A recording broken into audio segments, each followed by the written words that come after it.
welcome back to my channel. It's your girl Kaylin and I am back with another video.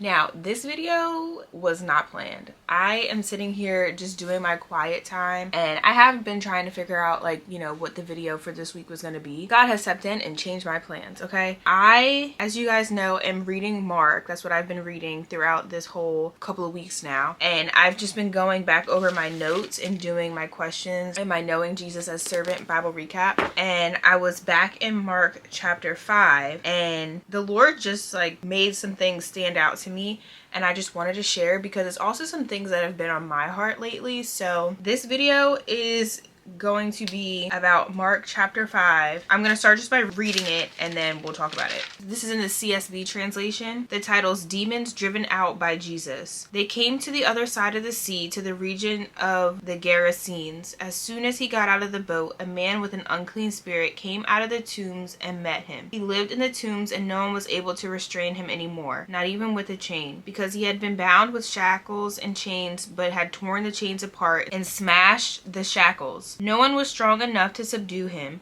Night and day among the tombs and on the mountains, he was always crying out and cutting himself with stones. When he saw Jesus from a distance, he ran and knelt down before him, and he cried out with his loud voice, "What do you have to do with me, Jesus, Son of the Most High God? I beg you before God, don't torment me." For he had told him, "Come out of the man, you unclean spirit." "What is your name?" he asked him. "My name is Legion," he answered him, "because we are many." And he begged him earnestly not to send them out of the region. A large herd of pigs was there, feeding on the hillside. The demons begged him, "Send us to the pigs so that we may enter them." So he gave them permission, and the unclean spirits came out and entered the pigs. The herd of about 2,000 rushed down to the steep bank into the sea and drowned there. The men who tended them ran off and reported it to the town and the countryside, and people went to see what happened. They came to Jesus and saw the man who had been demon-possessed sitting there, dressed and in his right mind, and they were afraid. Those who had seen it described to them what had happened to the demon-possessed man and told about the pigs. Then they began to beg him to leave their region. As he was getting into the boat, the man who had been demon-possessed begged him earnestly that he might remain with him. Jesus did not let him, but told him, "Go home to your people and report to them how much the Lord has done for you and how he has had mercy on you." So he went out and began to proclaim in the Decapolis how much Jesus had done for him, and they were all amazed. So I just want to talk about this because this man was possessed not by one, but by multiple demons, because when Jesus asked what's his name, he says, "Legion, because we are many." So this man he was under demonic influence by multiple demons. In the beginning, it said he lived in the tomb, so he was living among the dead. So he was casted out, basically a social outcast, didn't have anyone around him. He was out of control. These demons were completely tormenting him to the point where he was tormenting himself or causing pain to himself, because it said that he would sit there and cry out and cutting himself with stones. So you could see, if you really stop and think about the visualization of you having a spirit within you that you are just fighting with. I don't know what it may be, but I feel like we all maybe have needed deliverance in something in our lives. So think of it as this man. This man is sitting being just tormented. All these spirits inside of him doing as they please, not being able to be controlled by anyone else. It is just wild. He's probably in there just so frustrated. He just wants help, wants to be saved, wants to be free, wants to not have to be bonded down and shackled by these demons inside of him. No one can control him until Jesus comes. These demons recognize Jesus. Demons know exactly who Jesus is. They know exactly his power and authority. And they say, "What do you have to do with me, Jesus, Son of the Most High God?" They know who Jesus is. They begged him, "Do not torment." They literally recognize Jesus' power and authority. They ask not to be sent out of the region. So Jesus allows them to be sent into these pigs. But when they go into the pigs run into the water and they all drown. And apparently it was 2,000. So in this time, that is a part of their economy. Everything was kind of farming and stuff like that. So this was a great loss for the people in this city or country. They were afraid, one, to see that this man was now in his right mind, and then also afraid because they just lost all these pigs that are probably worth so much money and material wise to them. They did not want Jesus to stay there. And in my Bible commentary, it was saying that they were more concerned with the loss of these pigs and what it was going to mean for them and their country, rather than rejoicing in the fact that this man was delivered. This man that you saw was not in his right mind was now delivered, and he was good as can be, no longer dealing with the issues that were holding him down. So what I wanted to talk about today specifically was the man's reaction and what he did after Jesus, delivered him and saved him. So as Jesus was getting into the boat, the man who had been demon possessed begged him earnestly that he might remain with him. He's like, you just did this for me. I'm free. You can't go. I need to stay with you. I need to stay with you because you just saved me from everything that I was going through. Now I need, he's craving it. He needs Jesus's presence. He does not want to leave his side. I feel like that is so relatable because after you go through something, it's just how can you not rely and remain trying to be in the presence of God? Once you, I think the verse is taste and see that the Lord is good. Once you taste and see for yourself how good God is, how he delivers you from different things that you go through in your life, people, circumstances, situations, whatever it may be, you want more. And not even more of him just doing these things. You just want more of him because he's so good and he deserves just all the honor, all the praise, everything, because there's no one like him. No one could get this man under control. No one. There's certain things that only God can do, and it's amazing. It's breathtaking because you can think of in your own life all the things that Jesus has done for you. No one else could have did that but him. So Jesus did not let him, but told him, gave him clear instruction: go home to your own people and report to them how much the Lord has done for you and how he has had mercy on you. Y'all, when God does things in our lives, it's not for us to just be to keep it to ourselves and just be well, thank God that he did this for me. Now I'm about to go about my business. No, this is where your testimonies are so important. He wants us to tell others how much he has done for us in our lives, because us telling people and showing them, when you see someone transform from their life before Christ to after Christ, it's unrecognizable. Within yourself, if you know that you've made that transition, you can see what you were doing back then and compare yourself to now. And I bet you'll be that's not the same person, because that's kind of something that I've been thinking about myself. It's just oh, I'm not who I used to be. I don't think the way I used to think. I don't want to do things that I used to do. I don't talk the same way that I used to. Completely transformed for the better. And how selfish is it to go through a transformation and go through healing and deliverance and not share it with others? Because how else are others going to experience it if they don't know the source to go to? And my devotional this morning was John 14 verse 6, and that reads, I am the way and the truth and the life. No one comes to the Father except through me. Jesus is the source for everything. There is nothing in this world, there is nothing any other person can do for you that will even surmount what Jesus can do for you. You're going to be running yourself ragged, trying to find comfort, peace, whatever it may be in everything else in this world. The source is Jesus, and the source to getting to eternal life is believing and accepting Jesus as your Lord and Savior. That is the only way you're going to get to God. You have to go through Jesus. And it's just so crazy that this is my devotional for today. I wrote, the gospel is based on absolute truth. Jesus is the only way to God. We are to share this with others. Jesus is the source of all truth, meaning, significance, security, unconditional love. We proclaim the gospel and this truth by speaking and acting. So if Jesus is who you believe in, if Jesus has done things in your life, which if you're breathing, there goes one thing he's doing today. There's countless things that he's doing. But if that is what you believe and you know because you have a testament in your life or multiple testimonies that is the truth, you need to be sharing it. You need to be sharing it with someone. Now, not everyone shares it in the same way, but it's if you're on platforms like these, if you're, speaking somewhere, and not even in these big positions, in your everyday life, how can you share the gospel? At work, you can be sharing the gospel. I'm a nurse. I talk to some of my patients about Jesus, especially ones that bring him up first. And just the little things, you can tell them. Someone's I just thank God that I got through this surgery. Boom, we start having a conversation. You can share the gospel in all that you do. when you're out and about, letting your light shine, letting the light of Jesus shine within you by how you act. So even if you're not speaking and proclaiming it, like you may not be ready to do that, or you might be nervous to do that, the way that you act, people will be like, oh, something's different about him, something's different about her. And they might be like intrigued to ask you, like, why are you so kind? Why are you so loving?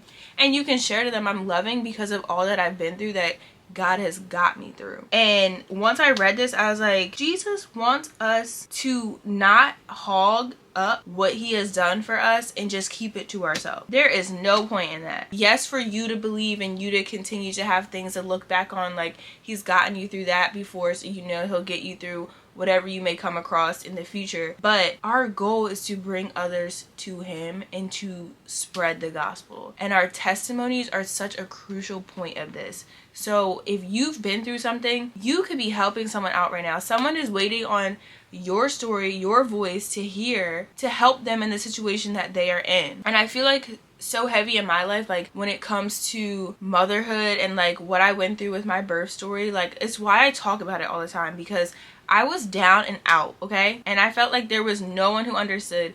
Jesus brought me through everything, every step of the way. The depression, the anxiety, the PTSD, just the whole fact of the birth, that I was alive, that my daughter made it out alive, that she is perfectly fine today. There is so much that people are, there is a woman or a family sitting in the NICU right now who might not have hope, who might just be like, this is the, like, what is going on? This is the end. It might feel like how I felt in those moments. And I didn't have anyone who understood. So it's like, there's people out there that you could be helping with your story and the things that God has brought you through. So go home to your own people and report to them how much the Lord has done for you and how he has had mercy on you. If we all have a past, y'all. We have all done some things. Use those things as well, because especially for our younger generation, like, this world is crazy and nothing you do makes you too far gone. God will leave the 99 to get the one. There is forgiveness available. There is unconditional love available,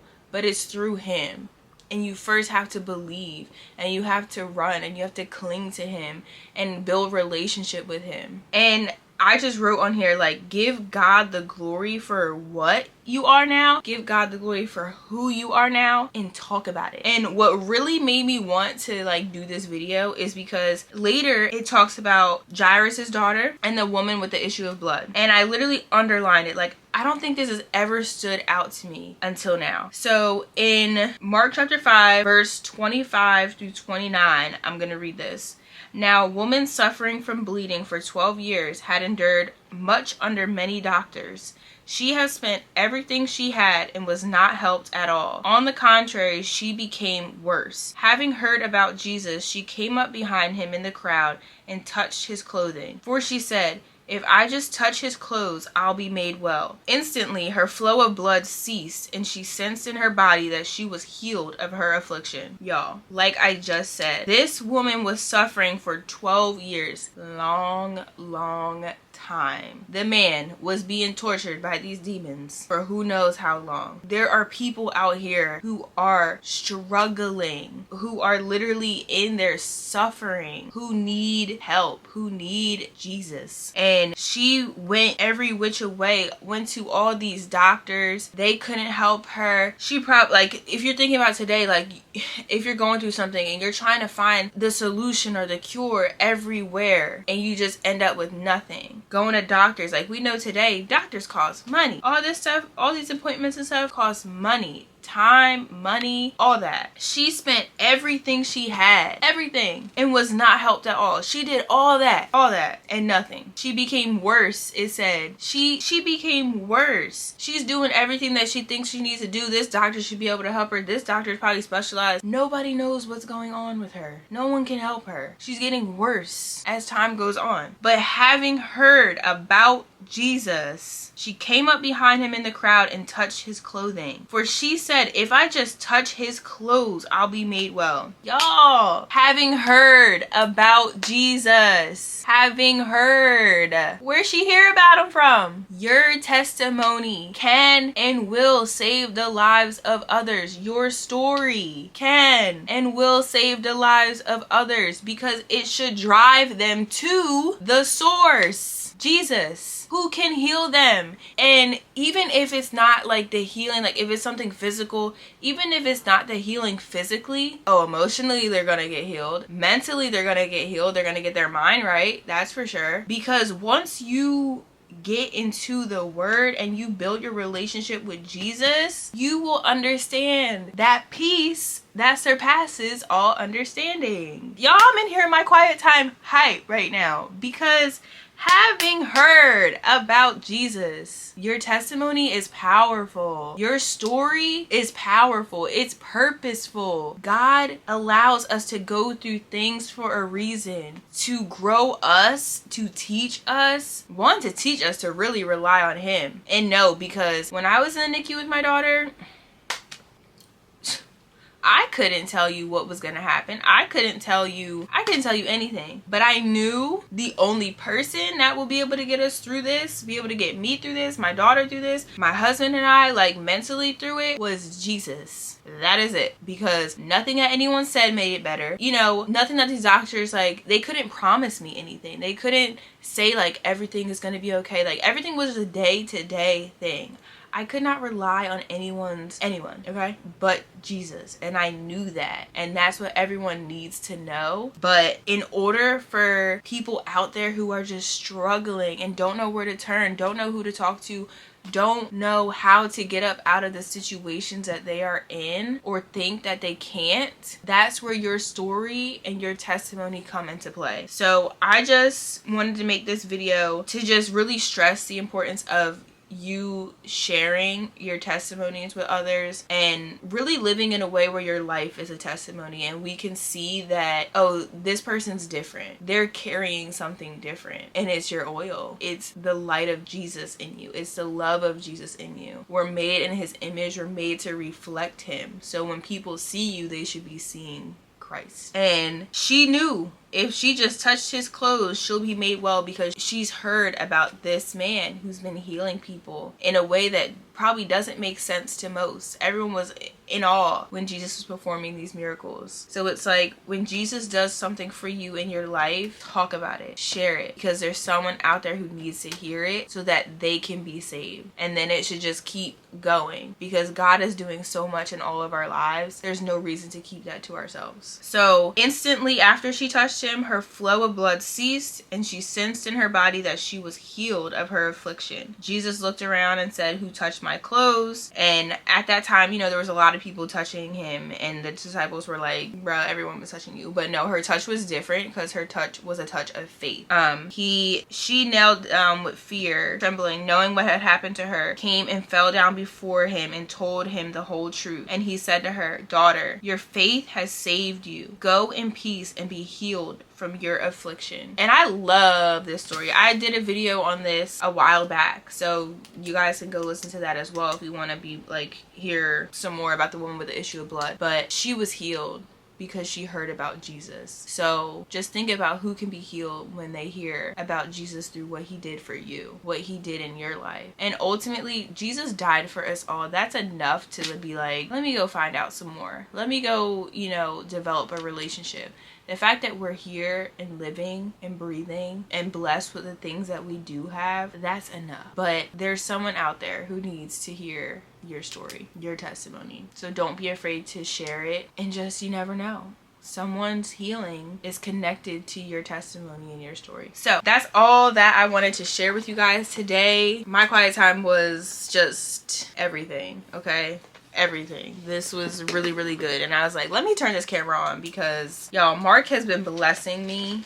So if you're interested, I have it linked down below. This is what I've been working through the month. But yeah, I also use the Tony Evans Bible commentary. And yeah, that is good. I'm gonna read this one part to you. Jesus had other plans for the man. Go home to your own people and report to them how much the Lord has done for you. In other words, go home to the people who knew what you were like and give God the glory for what you are now. And so the man did, and all throughout 10-city region of Decapolis, he told everyone how much Jesus had done for him, and they were all amazed. Given his past, he was probably a fairly well-known person. Those who knew him needed to hear his testimony to know what happens when the kingdom of God invades a person's life. If you're a Christian, the people in your life need to hear what Jesus has done for you. So yeah, that's all I want to share with you guys. It blessed me. That's Mark chapter 5. That's all. So I hope that you guys enjoyed this video. Don't forget to like, comment, subscribe, and I will see you guys next week. Bye. It's the day that the Lord has made.